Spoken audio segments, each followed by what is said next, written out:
Hi there. In this video, I'm going to show you briefly how to set up prompts for clinicians that trigger when they start a consultation to show them things they need discussing, and when they save the consultation to ask if they've had the opportunity to do that. So we need to start by going to Protocols under Setup, Workflow Support, and here you want to come to Wellbe Innovate and Prompts. And you can see here we've got these local prompts for GPs or ACPs, and we've even put some instructions in the information. It's a little bit of a faff to do this, but it does mean you've got complete control about whether you use these prompts and exactly who these trigger for. So I'll copy the protocol. I could put, say, initials on there. It doesn't matter which one I do first. So I need to do automatically on patient saved.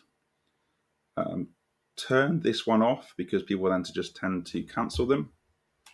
I would trigger it every time the event occurs. That's if the patient GP saves the record, realizes they need to go back and do it. It would then ask them again, if applicable. And then the key bit is restricting based on staff member. And here you can do it by role. You can do it by teams. That's particularly useful if you're using teams consistently.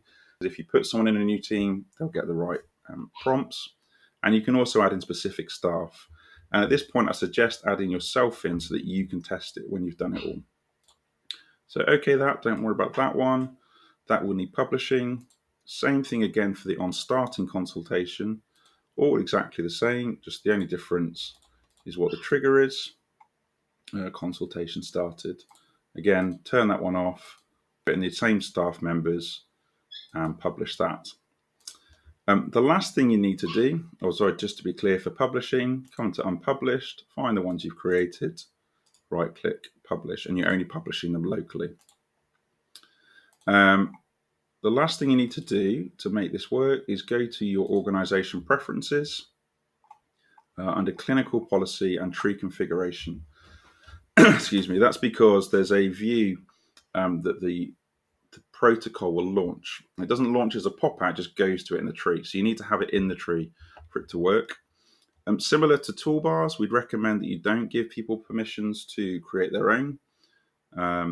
If I just copy the one that we use, you can see we've got in here this why am I seeing this patient fairly near the top. You can search for it here. If it doesn't find it, it may be that you've turned the view off and you need to go to view maintenance and re-enable it. Or you can come down to views here. Again, you should find it in this list and just double click it to add it. Obviously, we've already got it. When you've got all those bits and pieces in place and you've published everything, find a patient who's got follow-up that's due with a GP. Go into their record, start the consultation and check that you get the right pop-ups and that things work. Obviously, let your GPs know. I've just done a video that talks through for them how this all works. We hope you find it helpful. Thanks.